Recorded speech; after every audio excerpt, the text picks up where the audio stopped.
She made this one. Yeah. Oh, you said you were alright. Okay.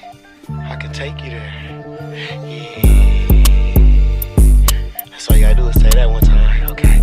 Yeah. So that's me right now, okay? I'm gonna take you there. Dude cracks me up with this, and it's the same thing every single time. But hey, today's video was actually inspired by one of you guys, right? You reached out to me, asked me how you could fade your laces, how you get that vintage look, that filthy look. Shout out Filthy, okay? I still don't understand how he got so much love. Not that he don't deserve it. I'm just saying, when people usually make a customization, don't nobody care about who did it first. I guarantee you guys can't tell me who did a first drip Nike swoosh custom. Tell me. That's what I thought. But anyways, a lot of people are doing this customization and that whole vintage look now, and it's not nothing new exactly, right? It's been done on denim jackets, pants, and now it's just shoes. People want their shoes beat up before they even buy them. Out the box, they want sole separation, holes, bite marks, scratches, and they pay premium price for it.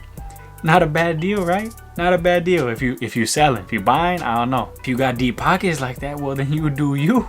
You do you. I ain't got it like that, okay? A lot of people don't. So you want to figure out how to do it yourself. That's why you come see me, right? You come talk with me. I'll show you how to do that. So it got me thinking. There's a lot of people doing that vintage look now. I'll go ahead and put up some pictures of what I think is the best looking. There's not many videos up about it, but I'm gonna do my take, okay, about how I would fade a lace or get that look, that vintage look. Firstly, before you even get into my method, there's the obvious way. Bleach anything and that's gonna fade it. And two, there's also baking soda and boiling the laces. It's a little bit of a process, right? But it's easy enough and it will fade the laces. And the way I'm gonna be showing you how to do it is something I haven't seen on YouTube already. So I just wanna give you something that's different, right? Another option. I'm not saying it's the best option, but it's what I would do. This is what you're gonna need. You're gonna need some GAC 900, right? And Vachetta Angelus paint, okay? There it is. And last but not least, flat white, all right? So these are the three things you're gonna need. It's as simple as that. Hope you guys like this one. I just wanna help you guys out, because I know a lot of you guys wanna do this custom or do this to your shoes. And a lot of people be stingy with this sort of stuff, right? Forget all that, okay? I got you.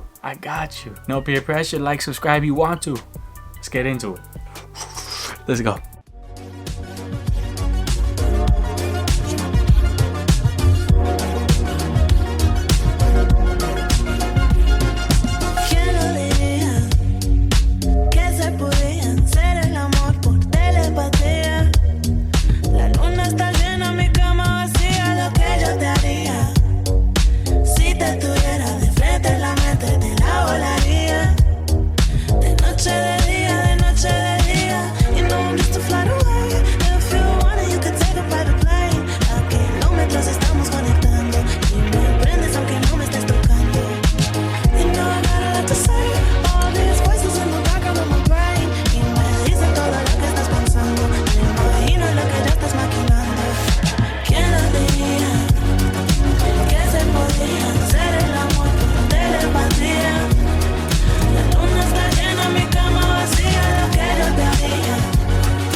So that's a wrap. That's how I would go about fading my shoelaces. I gave you 4 different finishes, right? Just to help you decide what you might like, what you might want. Let me know what you guys thought, which one was the best. Put it down in the comment section. 1, 2, 3, 4. Whichever lace you like the most. Maybe you hated them all. Let me know. And I hope this helps you decide which way you want to go about fading your laces or the look that you're going for. If I did that, then I did something right, okay? That's all I really got for you guys for today, okay? And I got more on the way. Let me know what you guys want to see next. Until next time, okay? Stay safe. I told you, keep your cheese clean. I'll see you guys. Subscribe.